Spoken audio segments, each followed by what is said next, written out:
Tú me traes agua porque luego me vas a poner muchas preguntas para poder contestar, ¿no? Con la garganta bien, humedecida. Bien hidratada, quería yo decir. Bien, esperamos un segundito que tomen asiento los niños, que están muy deseosos de la merienda, de celebrar aquí. Y mientras tanto buscamos en nuestras Biblias, en la carta del apóstol Pablo a los Efesios, capítulo 4.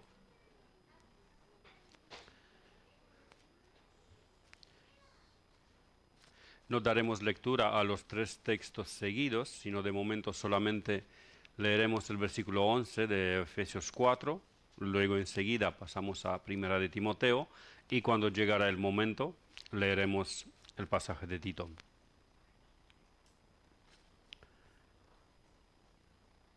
Bien. Lo tenemos todos, ¿no? Ya los niños se han tranquilizado, podemos entonces seguir.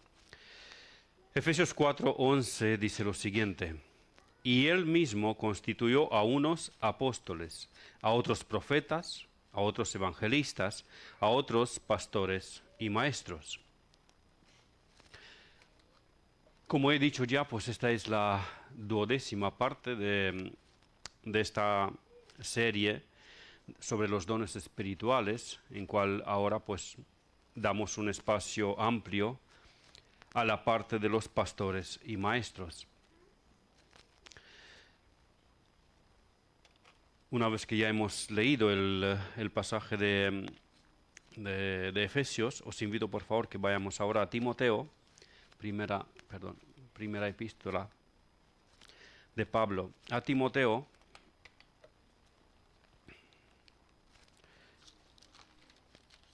capítulo 3, y leeremos los versículos de 1 al 7.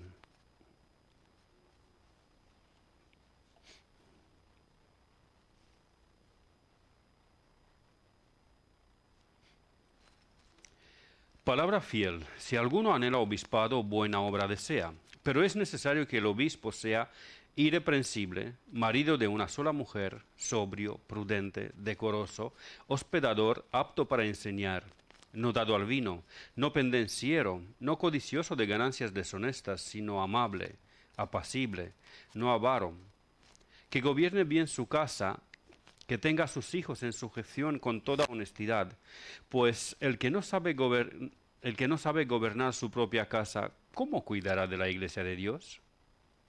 No un neófito, no sea que envaneciéndose caiga en la condenación del diablo. También es necesario que tenga buen testimonio de los de afuera, para que no caiga en descrédito y en lazo del diablo.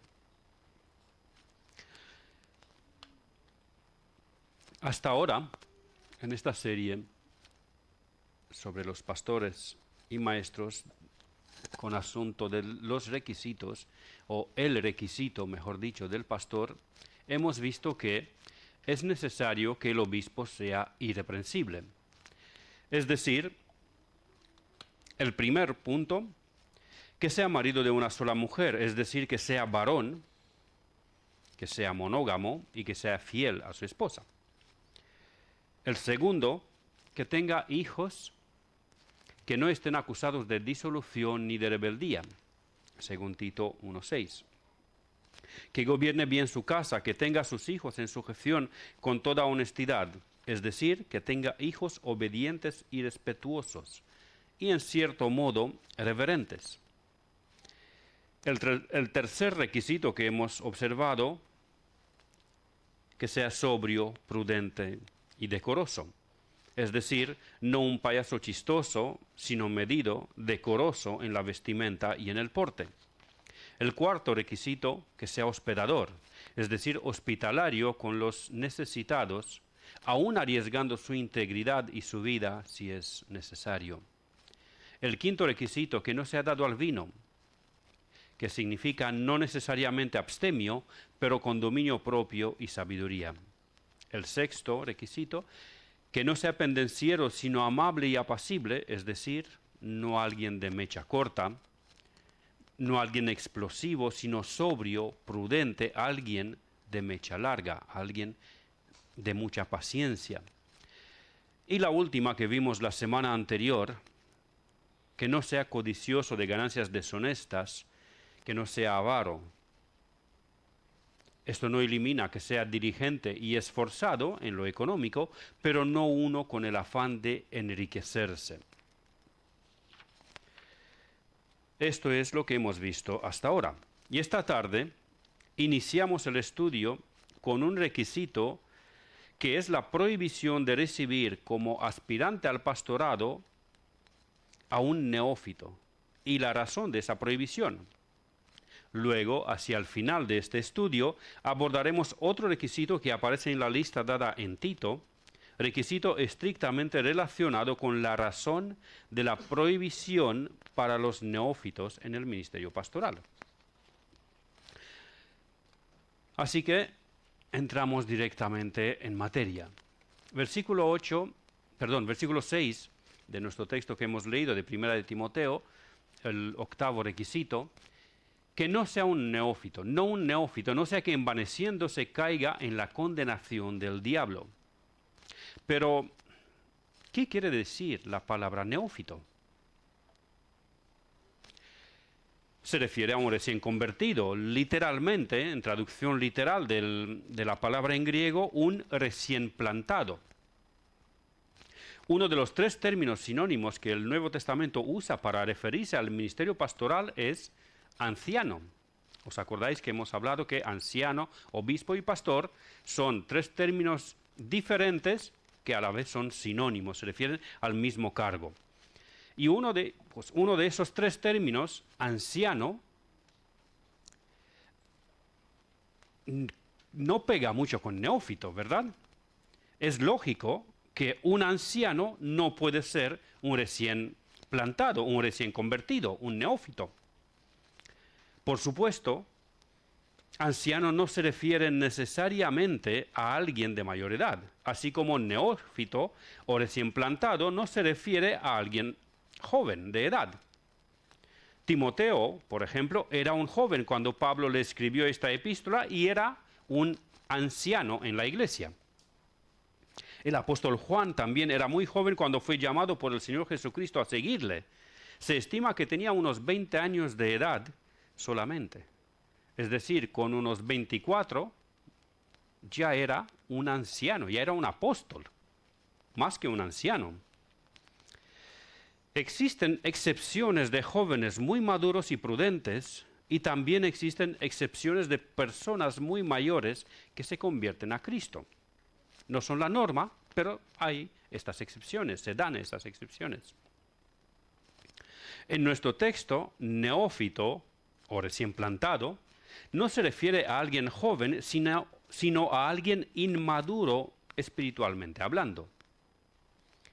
Todos los requisitos mencionados anteriormente son el perfil moral de un cristiano maduro. Si os acordáis, lo hemos repetido varias veces.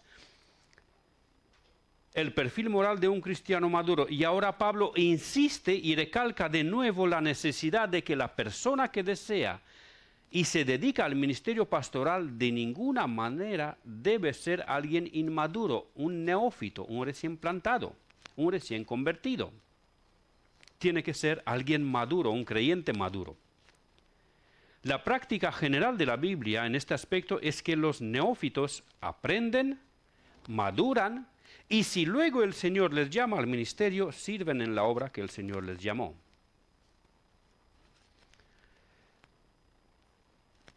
Pero en nuestros tiempos se dan muchos casos que no siguen esa línea. Por ejemplo, 3 personajes muy conocidos en nuestros días. El exfutbolista Dani Alves, el cantante Daddy Yankee y el evangelista, entre comillas, Gigi Ávila. Son 3 personajes muy conocidos en nuestros días. Los 3 son ligados de alguna forma a la fe evangélica. Y los 3 tienen en común que se han involucrado en el ministerio de la enseñanza enseguida después de ser convertidos. entre comillas. Los tres han tenido y tienen efectos nefastos en materia de la fe, porque ninguno de ellos aprendieron ni crecieron en el conocimiento de Dios. Ninguno de ellos fueron discipulados por otro creyente más maduro y por la iglesia en su conjunto. Y así, neófitos, o incluso con una falsa conversión, posiblemente, se involucraron en el ministerio evangelístico. Se necesitaba un tiempo de crecimiento, un tiempo de aprendizaje, un tiempo de discipulado y asimilación de las enseñanzas cristianas, un tiempo para ser curtidos en las pruebas y confirmados en la fe. Y posteriormente, si el Señor les llamaría al ministerio, apenas entonces debían obedecer el mandato divino y servir en el misterio al cual fueron llamados. Pero hay también algunas excepciones positivas, y he tomado una sola. Una excepción positiva de un neófito que dejó una preciosa herencia al cristianismo es Charles Spurgeon, quien fue ordenado para dirigir una pequeña capilla bautista a finales de 1851, cuando no habían pasado ni 2 años aún desde su conversión. Se estima que, en su biografía, dicen que fue convertido al principio del año 1850 y a finales de 1851 ya fue ordenado como pastor en una pequeña capilla bautista. No recuerdo ahora la ciudad. Pero no habían pasado ni 2 años desde su conversión y ya era pastor. Pero esto es uno de los muy pocos y excepcionales casos positivos de neófitos que no fracasaron en la iglesia, en la historia de la iglesia. ¿Por qué es tan necesario que no sea un neófito? Juan Calvino da una explicación magistral a este punto. Quise recortar la cita de Calvino para que no sea demasiado larga, pero la consideré simplemente magistral y no encontré nada que podría dejar a un lado. Así que tomé la cita completa, espero que la podáis leer. Y si Maffer me ayuda un poco más con pantalla completa, gracias Maffer. Dice así Calvino, refiriéndose a aquellos tiempos cuando Pablo escribió la epístola a Timoteo. Como había hombres de distinguida habilidad y conocimientos que en aquel tiempo fueron conducidos a la fe, Pablo prohíbe que tales personas sean admitidas en el oficio de obispo tan pronto como hayan hecho profesión de fe cristiana. Y demuestra cuán grande podría ser el peligro, porque es palpable que ordinariamente eran vanos y ostentosos, y a consecuencia de esto, la arrogancia y la ambición los haría atrevidos. Lo que Pablo dice, nosotros lo experimentamos, porque los neófitos no solo tienen un fervor impetuoso y una firme osadía, sino que también se hinchan de una tonta confianza, como si pudieran volar más allá de las nubes. Por consiguiente, no sin razón, ellos son excluidos del honor del episcopado, hasta que, en el curso del tiempo, su orgulloso temperamento sea subyugado.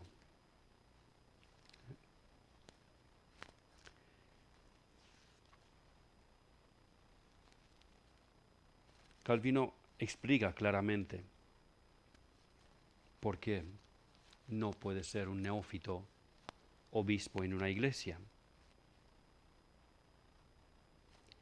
Pero una vez más, ¿por qué esta prohibición tan estricta? ¿No podría ser con un pequeño esfuerzo que se solucione esto y que se salte este paso? Bueno, Pablo, el autor inspirado de esta carta, nos da la razón de por qué no. No un neófito, no sea que envaneciéndose caiga en la condenación del diablo. Pablo nos da la Pablo nos da la razón de esta prohibición. No sea que envaneciéndose. Es una probabilidad muy alta. No sea que envaneciéndose, es decir, citando al comentarista William Hendrickson, no sea que envaneciéndose o no sea para que no sea cegado por el orgullo. El verbo, dice Hendrickson, significa literalmente envuelto en humo, el humo de la arrogancia en este caso. Es decir, sería no un neófito, no sea que sea envuelto en humo, en el humo de la vanidad, y caiga en la condenación del diablo. El orgullo, la arrogancia, la soberbia, todos estos tres sinónimos. El orgullo es uno de los peligros que acechan a los que están implicados en el misterio pastoral, y cuanto más a un neófito que no distingue las cosas y no ve los peligros. Cuanto más un neófito se puede envanecer llegando a considerar que los hermanos son bendecidos con conocimiento y crecimiento por mérito a sus dones, talentos y carisma. Cuanto más un neófito llega a ser cruel con los que considera que no crecen en su ritmo, porque él se considera a sí mismo como uno que crece en un ritmo acelerado. Cuanto más un neófito se puede envanecer llegando a actuar con aspereza, con dureza, con autoritarismo, considerando suyas las ovejas y que a él se le tiene que honrar y obedecer. Hermanos, no solamente en el pastorado, sino en cualquier área de la vida se ha visto que es muy habitual que un neófito se envanezca fácilmente si está colocado en un puesto de autoridad. Y el pastorado es un puesto de autoridad.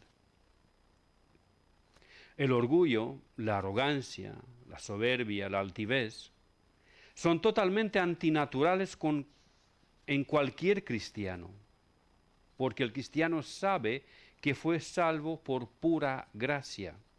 Y también los dones y capacitaciones son recibidos por pura gracia. Todo lo que un cristiano tiene es por la infinita gracia de nuestro Señor Jesucristo. La soberbia en un cristiano es totalmente antinatural y mucho más si hablamos de un pastor. La arrogancia, la soberbia, la vanagloria no son típicas de los hijos de Dios, sino del mundo, como leemos en Primera de Juan, capítulo 2, versículos 15 y 16, donde nos dice: no améis al mundo, ni las cosas que están en el mundo. Si alguno ama al mundo, el amor del Padre no está en él, porque todo lo que hay en el mundo, los deseos de la carne, los deseos de los ojos y la vanagloria de la vida, no proviene del Padre, sino del mundo. Por esto, creo yo, Pablo liga el envanecimiento con la condenación similar con Satanás. Satanás cayó porque se envaneció, y su caída no tuvo remedio, sino que fue condenado al lago de fuego. El que está envanecido no recibe amonestación, la rechaza, porque se cree sabio y maduro. A este, la palabra de Dios le advierte: el hombre que reprendido endurece la cerviz, de repente será quebrantado, y no habrá para él medicina. Y en Santiago 4:6 dice que: pero él da mayor gracia. Por esto dice: Dios resiste a los soberbios y da gracia a los humildes. La soberbia, la altivez, el envanecimiento es totalmente antinatural en los hijos de Dios y mucho más en los pastores y maestros. Por esto, en la lista de requisitos que Pablo escribe en la epístola a Tito, la soberbia es la primera en la cabeza de la lista de los requisitos morales que no debe encontrarse en los ancianos, en los obispos, en los pastores y maestros. Observemos el pasaje de Tito. Os invito ahora que vayáis por favor a Tito, capítulo 1.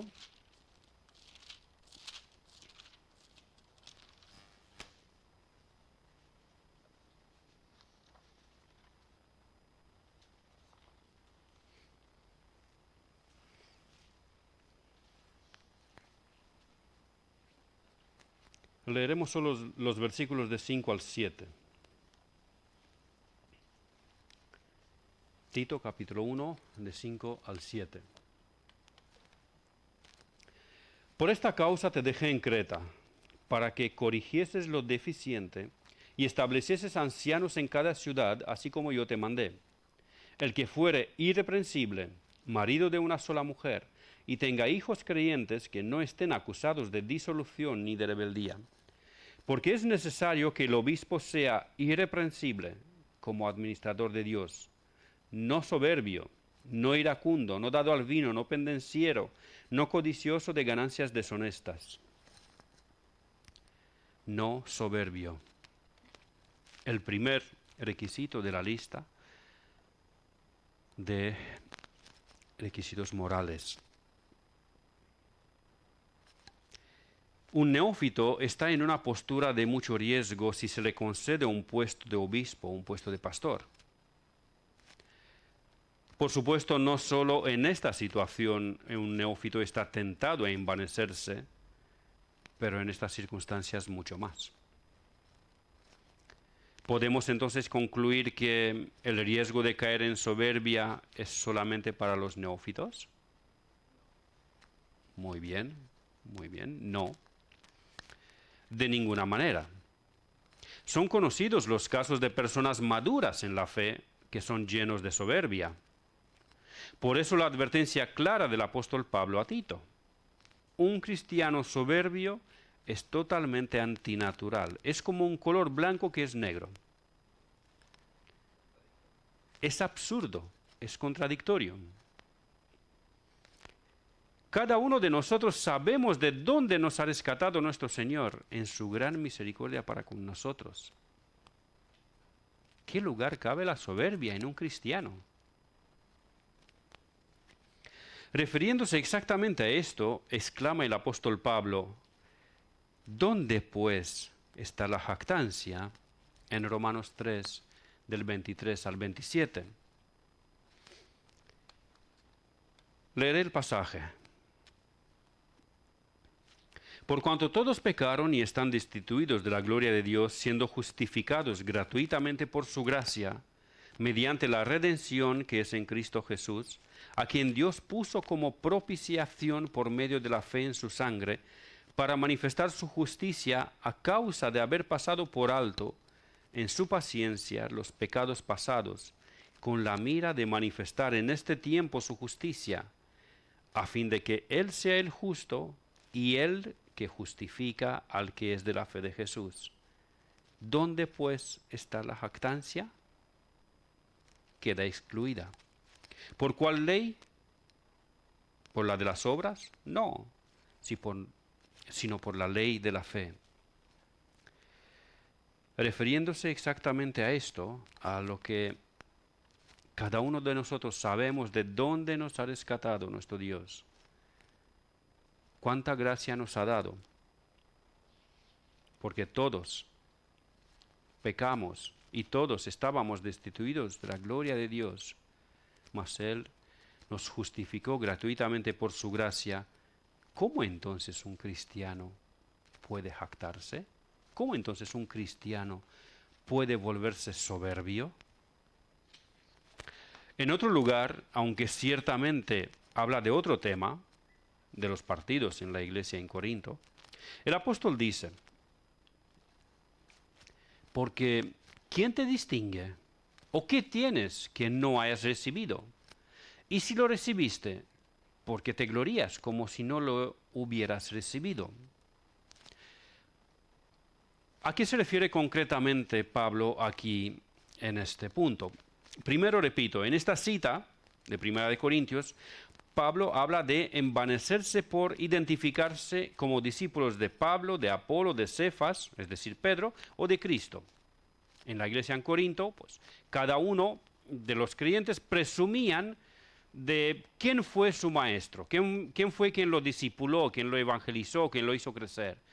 Y entonces Pablo les pregunta, oye, ¿vosotros no recordáis que los dones que están en la iglesia, los que os sirven, Pablo, Apolo, Cefas, son dones que Cristo dio a su iglesia? ¿Quién te distingue? ¿Pablo o Apolo? ¿Pablo o Pedro te distingue? Lo recibiste como un don. Fue un don que Cristo dio a la iglesia. Estos servidores, cada uno de ellos fueron un don de parte de Dios. Y si lo recibiste, ¿por qué te glorías como si no lo hubieras recibido? ¿Por qué te glorías como si tú tuvieras algún mérito en ser discipulado por Pablo o por Apolo o por Pedro? Es un don que Cristo lo dio a la iglesia. A estos mismos que se jactaban por pertenecer a un líder cristiano o a otro, Pablo los llama carnales y niños en Cristo al principio del capítulo anterior, el capítulo 3, cuando inicia este tema. Hermanos, ¿qué pinta la soberbia en un cristiano y más aún todavía en un pastor y maestro? Es totalmente antinatural. La soberbia es totalmente incompatible con un cristiano y más aún todavía con un pastor y maestro. Recuerdo hace unos 4 o 5 años, cuando buscábamos una iglesia donde congregarnos y servir en Madrid y alrededores. Entre otras, visitamos una iglesia que nos gustó mucho por su doctrina y orden. Pero lo que nos dejó perplejos fue que el pastor de la iglesia respiraba soberbia. Como Pablo respiraba amenazas en Hechos, ese hombre respiraba soberbia. Solo con mirarlo se le percibía mucha soberbia. Y para estar seguros de que no nos equivocamos y que estamos percibiendo bien las cosas, me descargué una serie de predicaciones de unos 40 sermones suyos y los escuchaba. Y con cada sermón que escuchaba, se me afirmaba más esta sensación. Pero bueno, no queremos que solamente juzguemos nosotros. Así que consultamos a unos hermanos de confianza con la esperanza de que conocían dicha iglesia y pastor. Y todos a quienes consultamos, todos nos confirmaron lo mismo. Así que nuestras dudas quedaron eliminadas y así terminamos llegando aquí, donde creemos que la providencia de Dios nos trajo. Hermanos, en conclusión y aplicación a este estudio de esta tarde, si ven, porque, vale, Costel, nos has repetido, creo que más de 20 veces, que la soberbia es incompatible con un cristiano, lo hemos entendido. Bien, ¿y qué hacemos con esto? Si vemos un cristiano soberbio, ¿qué hacemos con esto? Pues hermanos, si ven a un cristiano que da señales de ser soberbio, tengan misericordia de él y de la iglesia. Y no lo dejen así.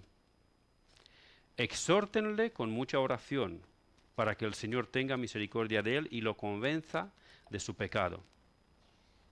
Y también cuídate a ti mismo, porque tú también estás expuesto a este pecado. Pero si lo ven que es soberbio y envanecido, id donde él y exhortadle para que se arrepienta. Y si no se arrepiente, tomen 2 o 3 hermanos más como testigos y exhortadle otra vez, quizá persuadido, así por varios hermanos movidos por la obediencia a la palabra de Dios, se arrepienta. Y si no os escucha, decídselo a la iglesia local Y si tampoco oye a la iglesia, tenedlo como gentil y publicano. Tenedlo como un impío, como un no creyente. Porque en todo esto no ha dado fruto de un creyente auténtico.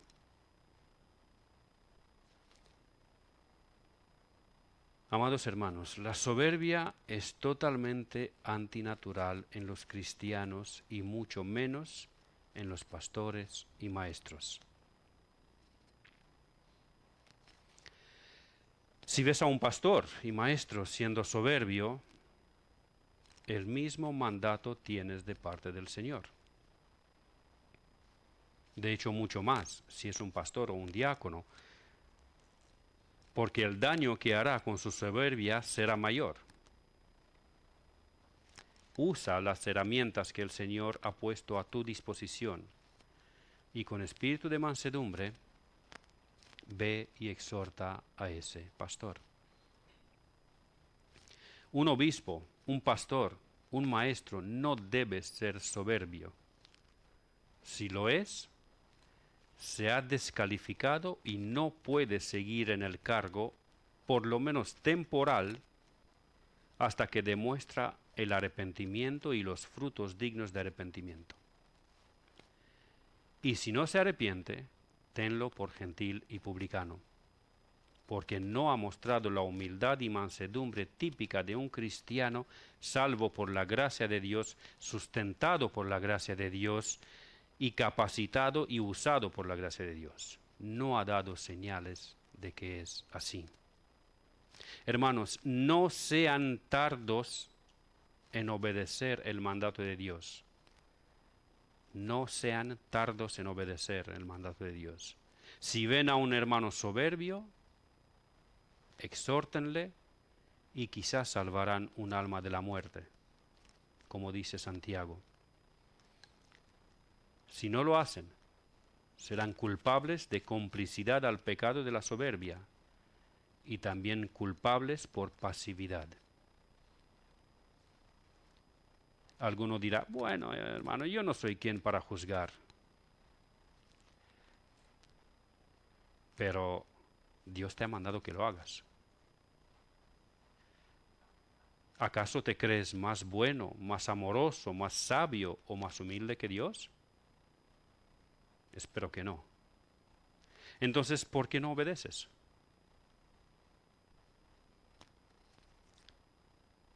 No alargaré más este estudio, sino solamente diré que Dios tenga misericordia de la Iglesia Bautista Bíblica de Móstoles y que así nos ayude a todos y a cada uno en parte. Amén. Hermano Salva.